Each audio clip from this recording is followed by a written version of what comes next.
Au nom de son excellent président du parti, je déclare ouverts les travaux d'installation des membres du secrétariat exécutif national qu'il a nommé. Mais comme il est de tradition dans notre parti, nous débutons la cérémonie par une minute de prière formulée selon les différentes croyances et en souvenir de nos illustres disparus, dont nous souhaitons que le Tout-Puissant les accueille en son paradis. Allahumma amin. Amin. Une minute de silence dañ leen di ñaan ngeen jóg s'il vous plaît. ñu ñaan.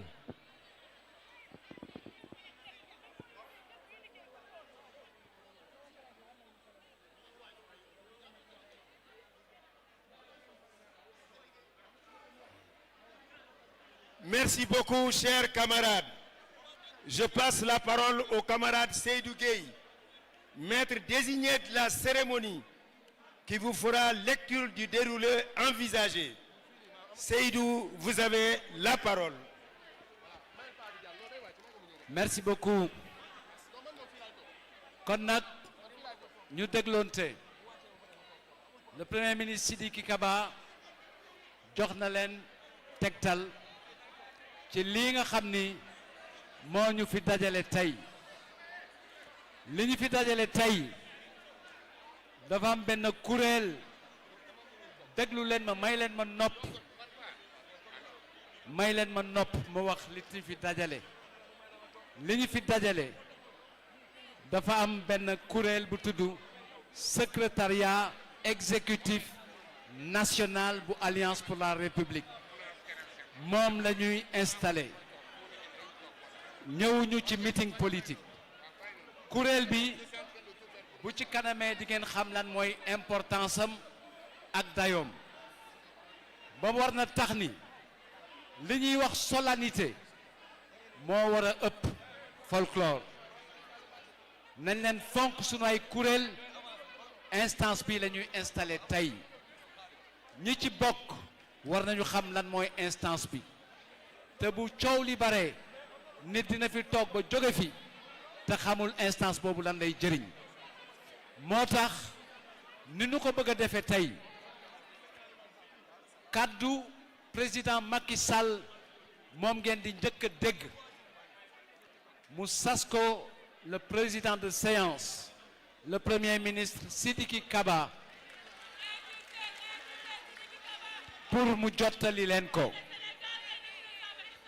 président Macky Sall nag bu jottalee kàddoom li ñu war mooy ne teg déglu li mu wax kooku maa ngi koy ñaan ñu defal ñu ko premier ministre Sidiki Kaba dina jottali message du président Macky Sall ci tubaab am na sunu jigéen bu tudd Aïssatou Ndiaye di meeru Ndiafat dina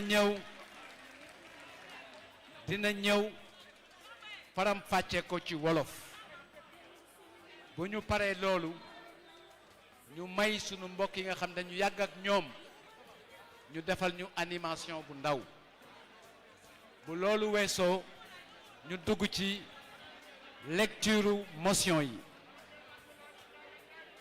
ku ci war a ñëw dinaa la woo nga jottali sa motion suñu paree loolu ñu tëj ko ak beneen animation suñu génnee ci loolu ñu dugg ci jox kàddu suñu ay mbokk yoo xam ni dañu bàyyi li ñu nekkoon bàyyi fa ñu nekkoon indi la ñu yoroon ñëw ne dañu dugg ci biir Alliance pour la République ñu war leen teral war leen tatagal war leen wax bismillah ni leen yéen a ngi seen biir kër bu ñu génnee ci ñooñu dinañ jox kàddu gi sunu ay partenaires yoo xam ni ñu ngi bokk ak ñun FDR ma bëgg ngeen tàccu leen ci mobilisation bi ñu fi def bërki démb bu ñu génnee ci loolu dinañu jox sunu benn camarade porte-parole adjoint muy Abdou Mbow mu jàngal ñu résolution finale bi ñu delloo kàddu gi président de séance muy le premier ministre Sidiki Kaba mu tënk tëj liggéey bi li ñuy ñaan mooy ñu dégloo liggéey bi du meeting instance su parti bi nga xam ne daf koy diriger moom la ñuy installé kon nag ku bëgg président Macky Sall ku bëgg Alliance pour la République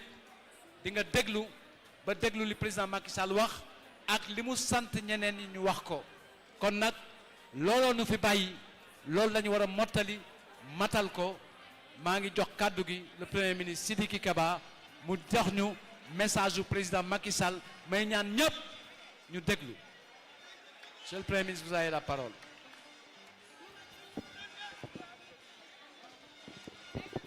Ouais. Message du président Macky Sall, président de l'Alliance pour la République, à l'occasion de l'installation du secrétariat exécutif national. Très chers responsables, très chers camarades, j'ai convoqué pour ce 6 novembre 2025 le secrétariat exécutif national en vertu des dispositions de l'article 19 des statuts de notre parti. Mes chers camarades, comme vous le savez tous, le secrétariat exécutif national est l'organe de direction du parti.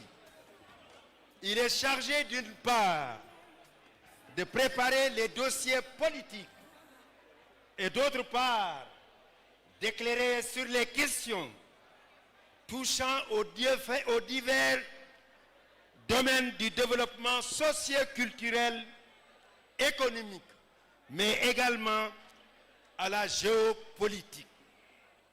Mes chers camarades, je vous ai réunis en cette date qui, à 3 jours près du 17e anniversaire de la création de notre parti, c'est pour explorer avec vous une nouvelle, belle et exaltante page d'histoire. Et c'est également, plus de 18 mois après mon départ du pouvoir, suite à l'épuisement de mes 2 mandats constitutionnels. Contrairement à une tradition considérée comme une loi politique immuable, la perte du pouvoir n'a point ébranlé, outre mesure, l'Alliance pour la République qui garde intacte sa jeunesse militante, ses femmes vaillantes, ses cadres compétents et la diaspora rayonnante. Parce que nous avons toujours cru en la grandeur de notre engagement politique, en la sécurité de nos convictions et en la vitalité de notre sagesse collective que nous avons tenu bon et que nous tenons encore et toujours bon. C'est dans notre fidélité à nos options fondatrices et identitaires, vivifiées par un parcours combattant d'une remarquable richesse, que nous avons su trouver la force dynamique qui entretient la flamme de l'espoir et sème la graine des victoires futures. Mes chers camarades, nous vivons un temps nouveau, dominé par l'avènement d'un nouveau type de pouvoir, jamais expérimenté au Sénégal. Par-delà son addiction à la violence destructrice et à son appétence pour le déni des valeurs de l'état de droit et des principes de la République, le nouveau pouvoir a déçu la majorité de nos compatriotes. Pire encore, il agresse les libertés démocratiques élémentaires, foule du pied les avancées démocratiques conquises de haute lutte par le peuple sénégalais. Sous nos yeux, la République se dérobe. Notre modèle démocratique, si admiré dans le monde, s'effrite et son effondrement, programmé par les tenants d'un parti-État, cette vieille politique rangée, croit-on, dans un grand musée des horreurs. Hélas, c'est avec effarement et une profonde affliction que nous constatons les dérapages et autres dérives en tout genre du nouveau régime.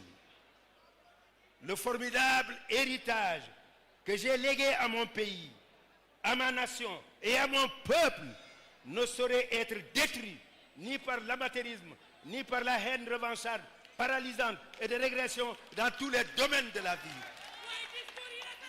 Je puis alors dire, sans risque de me tromper, que vous êtes fiers et avec vous, la majorité des Sénégalais, de ce que je vous ai offert en héritage. Mes chers camarades, les défaites ne sont pas échecs que lorsqu'elles ferment et bouchent les portes de la renaissance, entravent l'émergence et l'éclosion des forces de l'avenir porteuses de futurs combats. Fort heureusement, notre parti a su surmonter ce mortel écueil et a pu s'appuyer sur ce ressort interne pour amorcer un nouveau tourment dans sa trajectoire. Nous devons donc tous comprendre que le socle transgénérationnel sur lequel repose notre parti doit s'adapter aux exigences du temps politique présent, lesquelles imposent des transmutations fortes et imparables, plaçant au cœur de notre pensée et de notre action politique le triptyque rajeunissement, rafraîchissement et féminisation.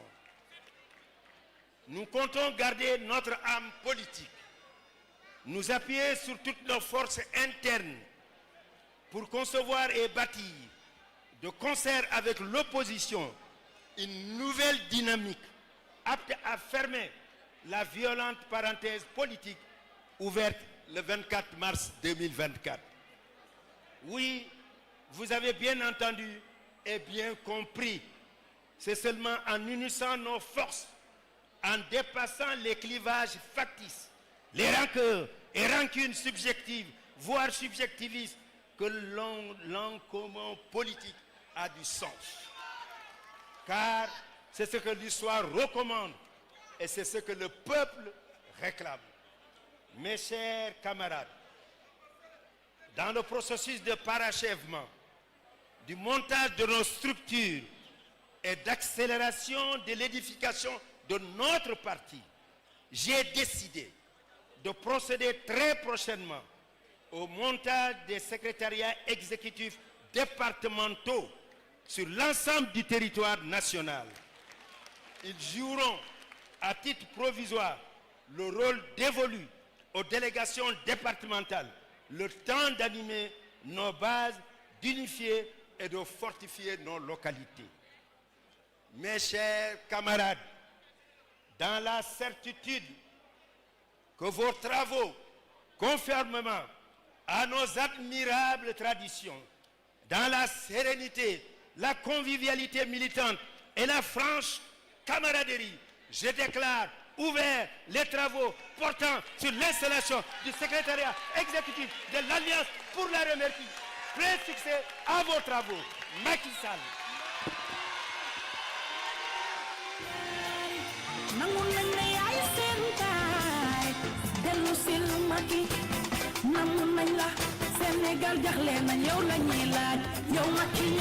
Merci beaucoup. léegi dañuy woo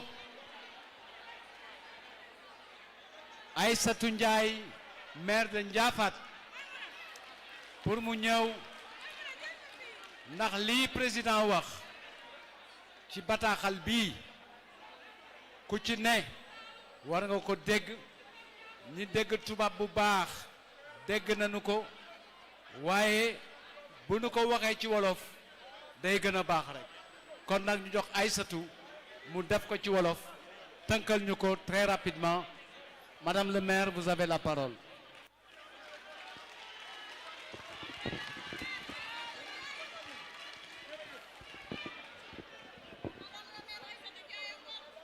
Merci beaucoup, monsieur le ministre. kon mbokki secrétaire exécutif national de l'APR kenn ku ne turam ak sant